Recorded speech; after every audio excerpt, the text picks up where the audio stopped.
विद्यार्थी मित्रांनो, मागील तासाला आपण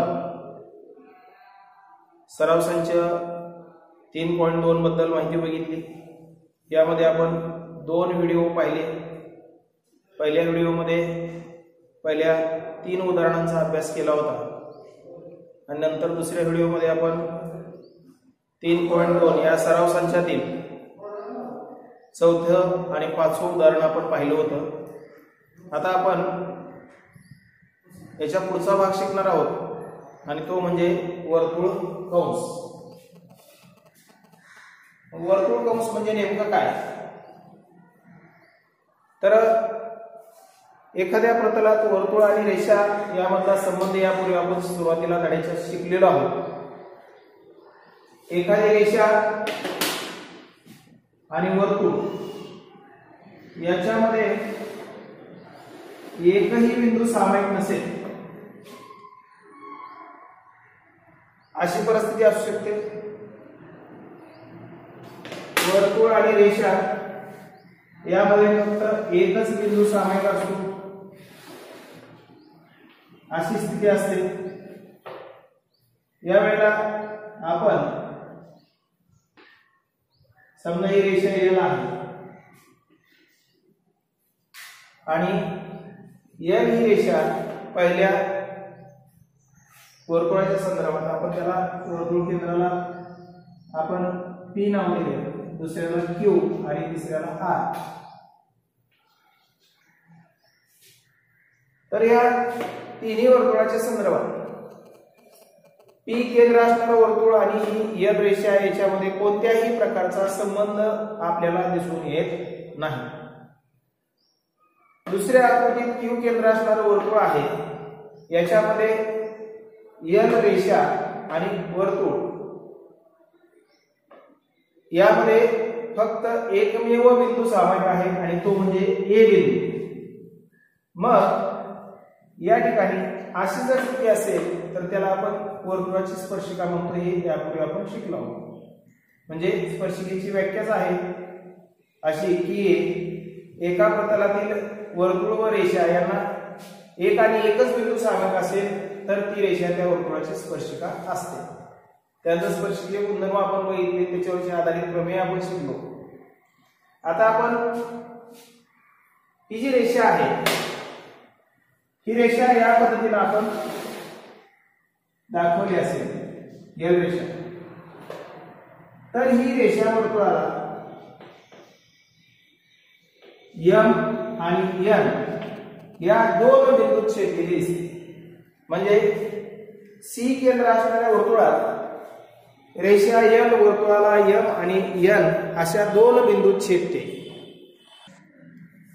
तर आता तिसऱ्या वर्तुळाच्या संदर्भात आर केंद्र असणाऱ्या वर्तुळात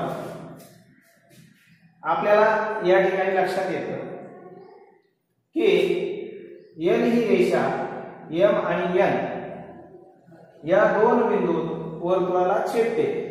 मग या ठिकाणी अशी जर स्थिती असेल तर एल ही रेषा आर केंद्र असणाऱ्या वर्तुळाची काय आहे? छेदिका आहे। या छेदिकेमुळे वर्तुळाचे 2 भाग पडतात आणि हे भाग आपण जर पाहिले तर कंसासारखे दिसतात। This part formed by line L is like a earth। या एल मुळे हे जे काही 2 भाग पडलेले ह्या भागांना आपण नाव देऊयात।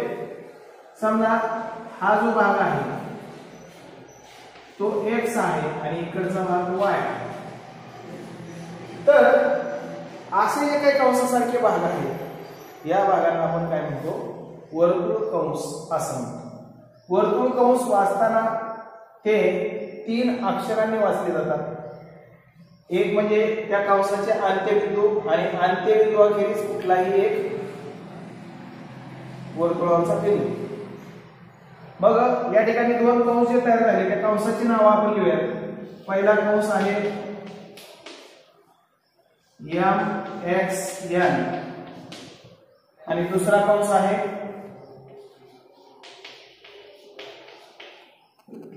MYN अशा प्रकारचे या ठिकाणी दोन कंस तयार झाले, म्हणजे वर्तुळाचे दोन भाग या ठिकाणी तयार झाले आणि हे कंसाच्या आकाराचे असल्यामुळे आपण यांना वर्तुळ कंस असं म्हणतो. मग आता कंस कसे तयार झाले आहेत याच्यावर कंसाचे प्रकार पडतात.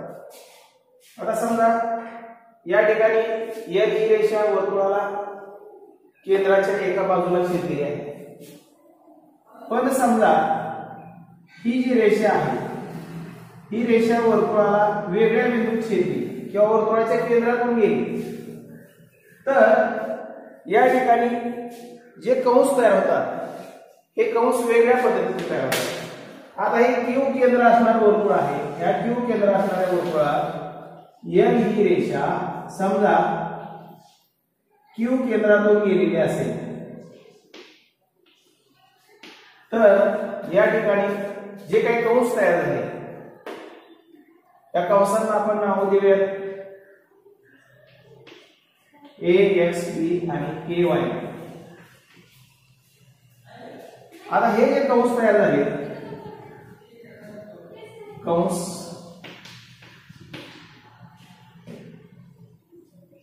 AXB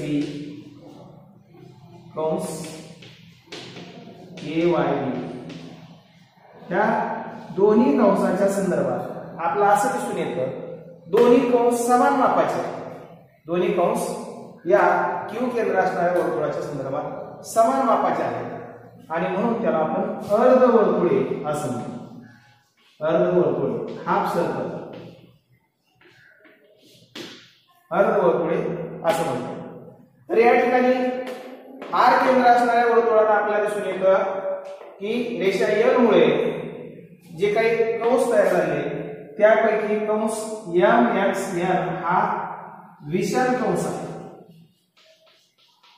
MXN हा विशाल कंस आहे आणि कंस MYN हा लघु कंस आहे, लघु कंस आणि हा विशाल कंस.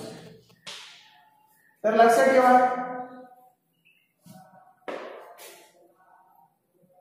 अशा प्रकारे कंस कसे तयार होतात आणि कंसाचे प्रकार कसे पडतात हे तुम्हाला मी थोडक्यात सांगितलेलं आहे.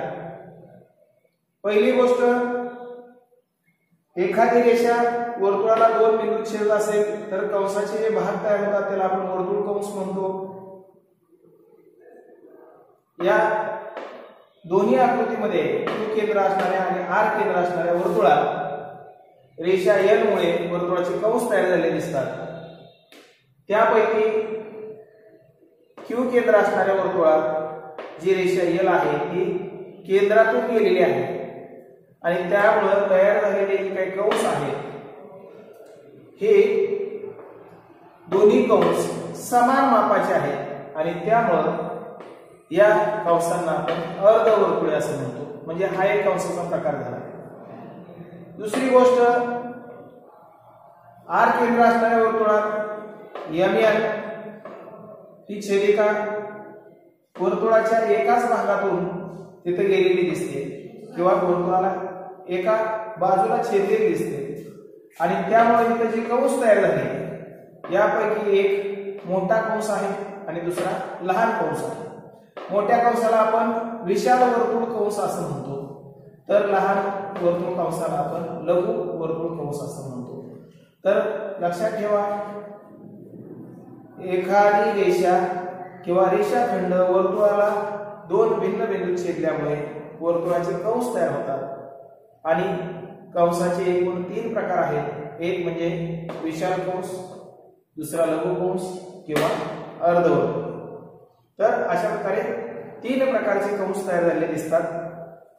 तर हे झालं वर्तुळ कंसाबद्दल. ड्यू टू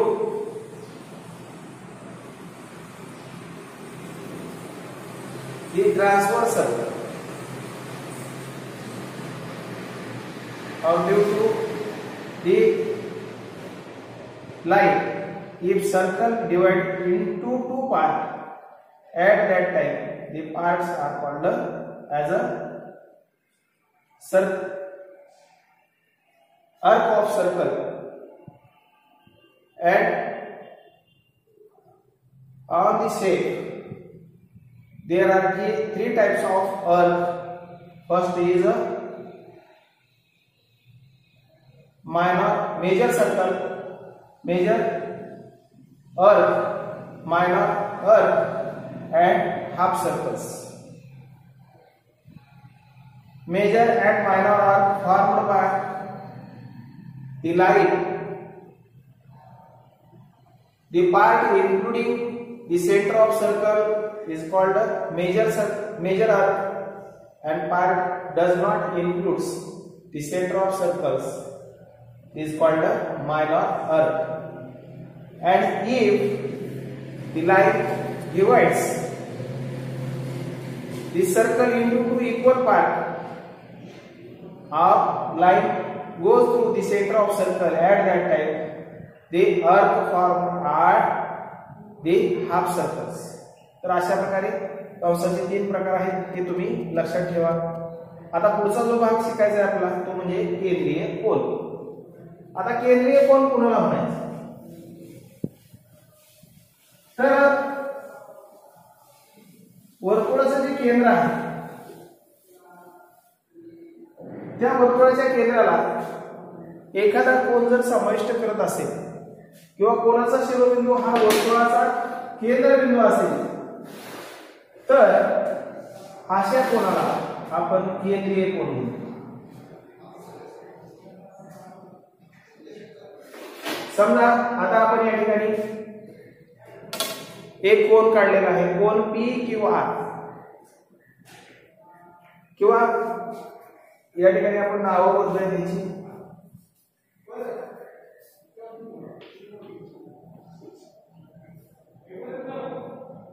P किंवा R हा कोन आहे.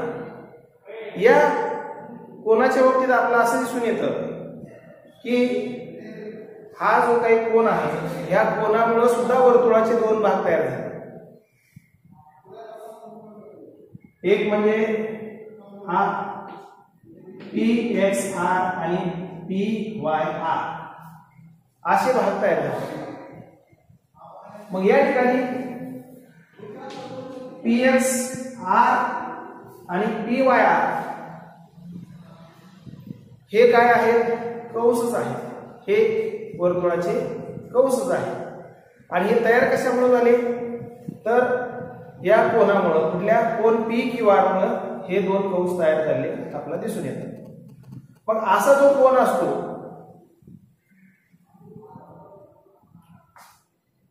अशा कोनाला आपण केंद्रीय कोन असं म्हणतो. मग केंद्रीय कोनाची व्याख्या काय करता येते? तर कोनाचा शिरोबिंदू हा वर्तुळाचा शिरोबिंदू असेल तर आपण त्या कोनाला केंद्रीय कोन असं म्हणतो. म्हणजे या ठिकाणी जी काही कोन आहे त्या कोनामुळे वर्तुळाचे दोन भाग पडलेले दिसून येतात आणि जो काही लहान भाग आहे तो भाग म्हणजे वर्तुळाचा लघुवर्तुळखंड आणि दुसरा भाग म्हणजे त्या वर्तुळाचा विशाल वर्तुळखंड. तर असे दोन खंड किंवा तुकडे या ठिकाणी तयार झाले दिसतात. आता या ठिकाणी या Q कोनाचं माप जे आहे हे Q कोनाचं माप म्हणजेच कोन P किंवा R चं माप म्हणजेच या ठिकाणी तयार झालेला जो काही कंस आहे PYR या कंसाचं माप आहे हे या ठिकाणी आपल्याला लक्षात ठेवायचं. मग आता कंसाच्या मापाकडे आपण वळूया. कंसाचे माप आपण शिकलो केंद्रीय कोन.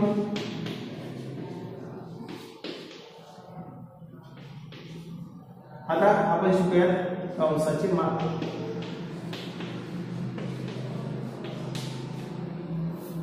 आता कंसाचं माप कसं मोजायचं याबद्दल आपण शिकणार आहोत. मग ज्यावेळेस आपण एखादा केंद्रीय कोन विचारात येतो त्यावेळेला एखादा कोन जर का वर्तुळाच्या केंद्राला समाविष्ट करत असेल किंवा कोनाचा शिरोबिंदू हा वर्तुळाच्या संदर्भात त्याचा केंद्रबिंदू असेल तर असा कोन म्हणजे त्या वर्तुळाच्या संदर्भात त्याचा केंद्रीय कोन। मग तर आता या कंसाचं माप शोधत असताना आपल्याला पहिली गोष्ट ही लक्षात ठेवावी लागते की या कोनाने जो काही आंतरखंडित केलेला किंवा कोनाच्या आंतरभागातला जो काही कंस आहे तो लघु कंस आहे आपल्याला या ठिकाणी आकृतीमध्ये दिसतात। तर ह्या कंसाचं माप आपण जर विचारात घेतलं तर हे कंसाचं माप किती असतं तर ह्या केंद्रीय कोनाच्या माप आहे। म्हणजे पहिली गोष्ट या ठिकाणी आपल्याला लक्षात ठेवावी लागते लघु कंसाचे माप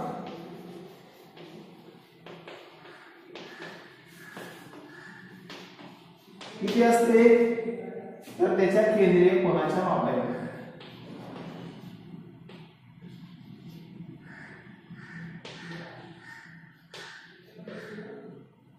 केंद्रीय कोनाचे माप लघु कंसाचे माप किती तर केंद्रीय कोनाच्या माप आहे। आता दुसरा भाग विषम कंसाचे माप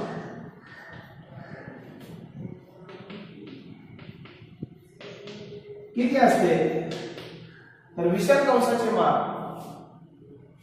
हे 360 मधून जो काही लघु कंस आहे त्या लघु कंसाचं माप वजा केल्यानंतर आपल्याला विशाल कंसाचं माप मिळतं। या ठिकाणी थीटा म्हणजे काय आहे थीटा म्हणजे केंद्रीय कोनाचं माप।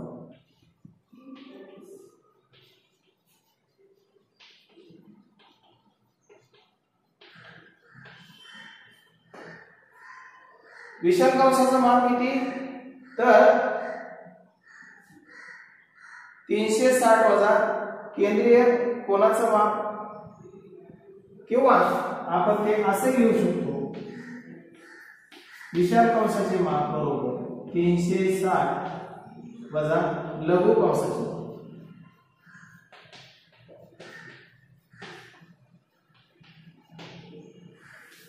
विशाल कंसाचे माप बरोबर 360 वजा केंद्रीय कोनाचं माप किंवा विशाल कंसाचे माप बरोबर 360 अंश वजा लघु कंसाचे माप।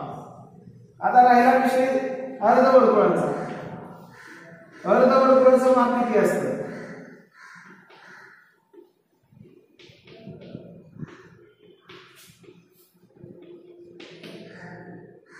तर 1/2 गुणिले 360 म्हणजे वर्तुळाचे माप।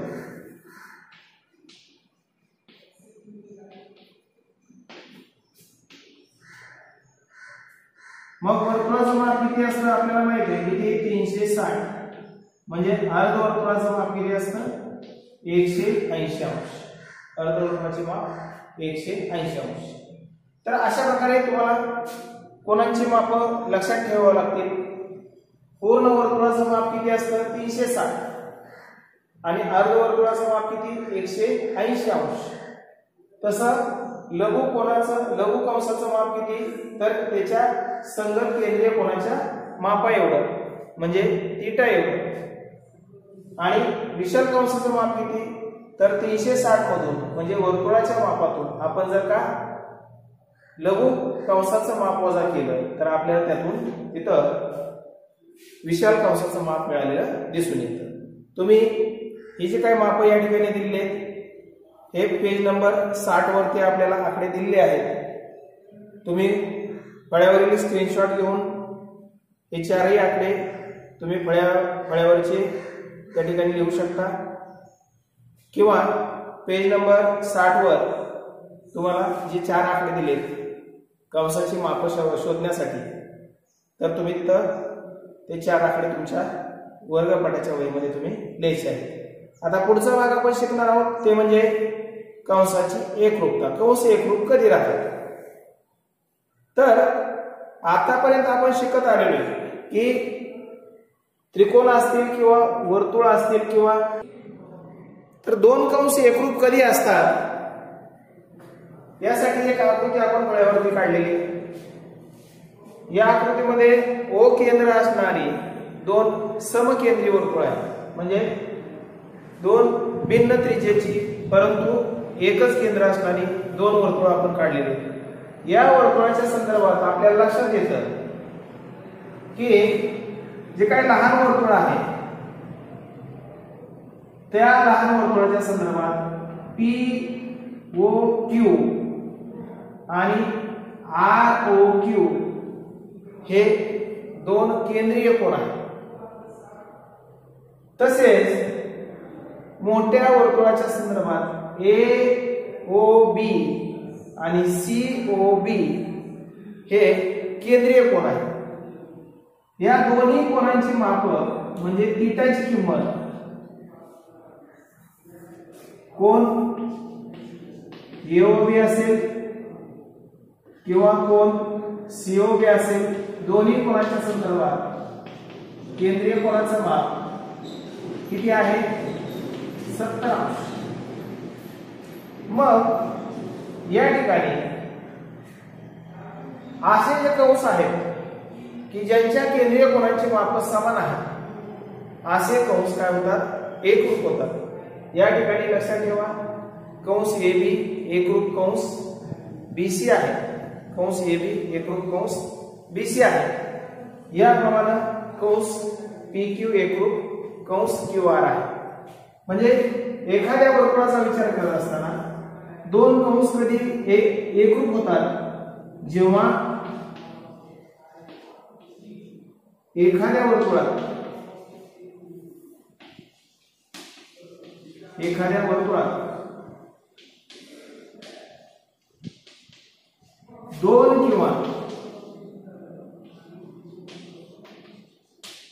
दोन किंवा अधिक वर्तुळांची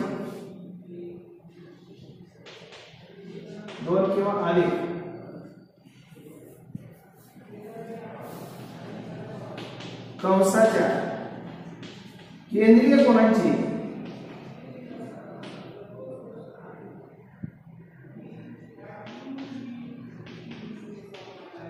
मापे समान असतील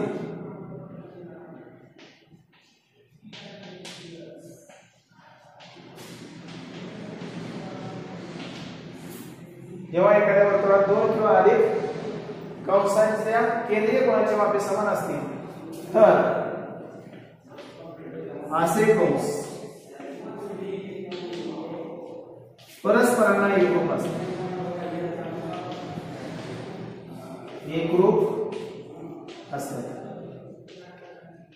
तर तुम्हाला लक्षात आलं असेल त्रिकोण किंवा चौकोन किंवा इतर कुठल्याही आकृतीच्या संदर्भात दोन वर्तुळे एकरूप कधी असतात?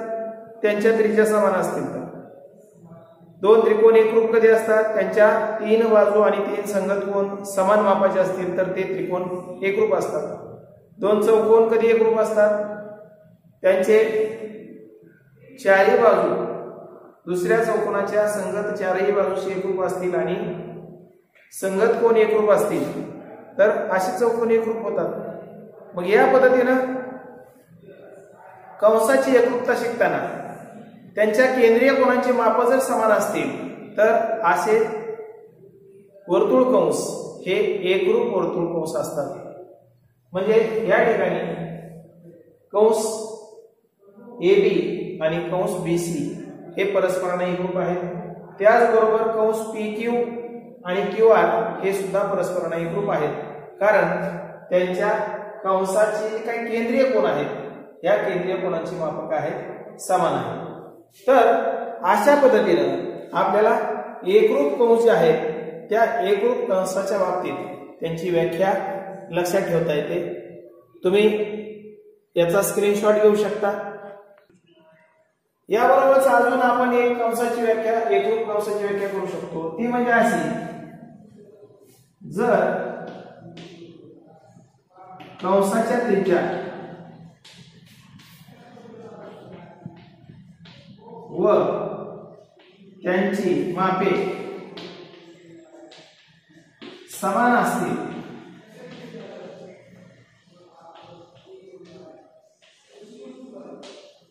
कंसाच्या त्रिज्या आणि यांची मापे समान असतील तर ते कंस काय असतात एकरूप असतात।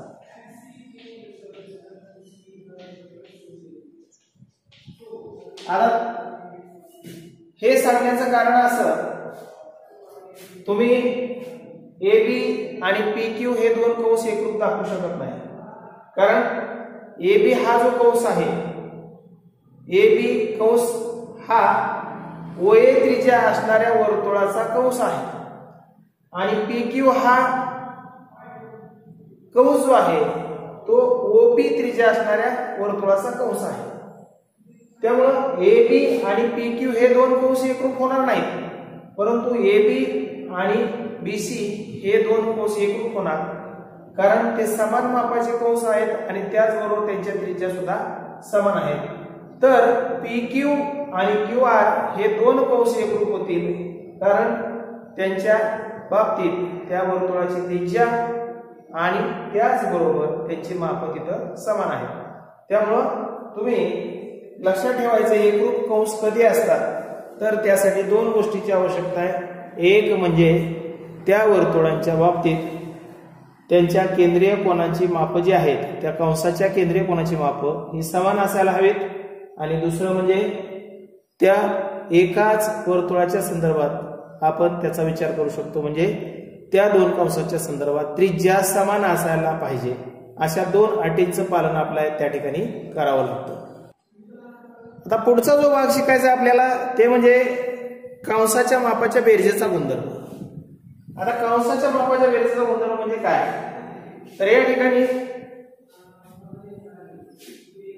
ओ केंद्र असणाऱ्या वर्तुळाच्या संदर्भात मी याच्यावरती काही कंस दाखवले आहेत। मग आता या ठिकाणी कंस पी क्यू आहे कंस क्यू आर आहे कंस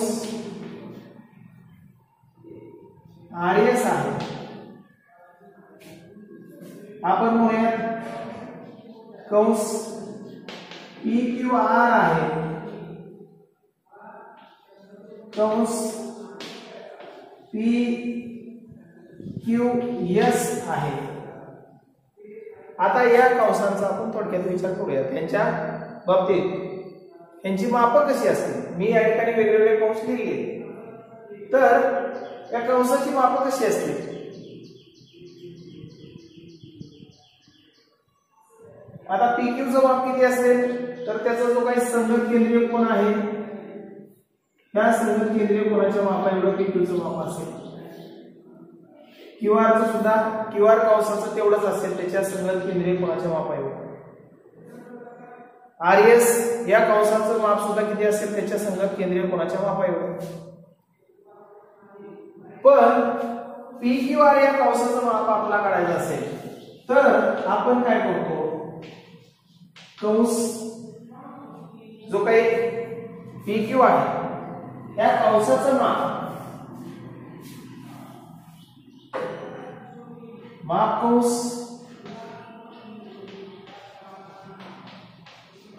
पी क्यू अधिक आपल्या या ठिकाणी लिहिता येतं माप कंस क्यू आर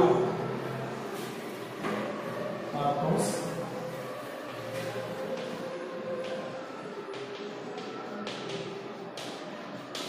तर अशा प्रकारे ह्या दोन कंसाच्या मापाच्या बेरजेतून आपल्याला या ठिकाणी जो काही कंस पी क्यू आर आहे ह्या कंस पी क्यू आर चं माप आपल्याला मिळाल्याचं दिसून येते।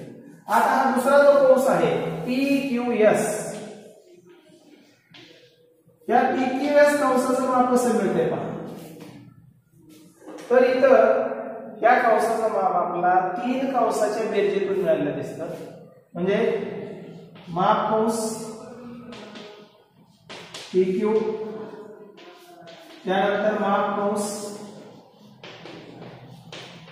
QR अधिक माप कंस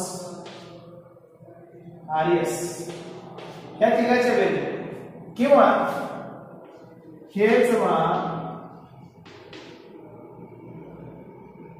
आपण असं लिहू शकतो, माप कंस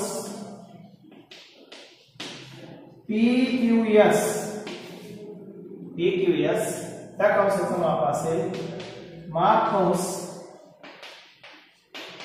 PQR अधिक माप कंस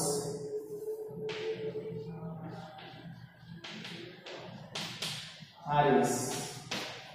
तर अशा पद्धतीने या ठिकाणी आपल्याला कंसाच्या मापाच्या बेरजेच्या बाबतीत काय गुणधर्म असतो हे लक्षात घ्या.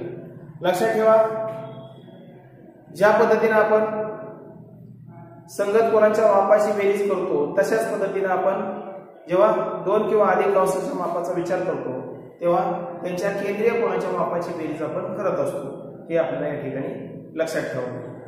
तर मित्रांनो, या व्हिडिओमध्ये आपण वर्तुळ कंस कसे तयार होतात, केंद्रीय कोन नेमका कसा असतो, कंसाचे जे काही प्रकार आहेत ते कंसाचे प्रकार किती आणि कोणते, त्यांची माप कशी असतात आणि त्याचबरोबर कंसाची एकरूपता आणि कंसाच्या मापाच्या बेरजेचा गुणधर्म याबद्दल आपण या व्हिडिओमध्ये माहिती बघितली. पुढील तासाला आपण काही प्रमेय शिकणार आहोत. त्यामध्ये छोटी छोटी प्रमेय आपण शिकतोय. पहिलं प्रमेय आहे ते म्हणजे एकरूप जीवा ज्या असतात त्या एकरूप जीवाच्या संदर्भातलं प्रमेय, आणि दुसरं म्हणजे जे काही संगत जीवाच्या बाबतीत त्यांचे जे संगत कंस आहेत त्या कंसाच्या बाबतीतलं प्रमेय. याच्याबद्दल आपण पुढील तासाला माहिती बघूयात. तर तुम्ही पुस्तकातील पान नंबर जे काही 59, 60 आणि 61 हा भाग आहे, हा भाग तुम्ही अभ्यासायचा आहे. त्याचबरोबर आज जो काही व्हिडिओ आपण पाहिला त्याच्या नोट्स तुम्ही तुमच्या वर्गपाठाच्या वहीत लिहायच्या आहेत. या ठिकाणी थांबूयात. धन्यवाद.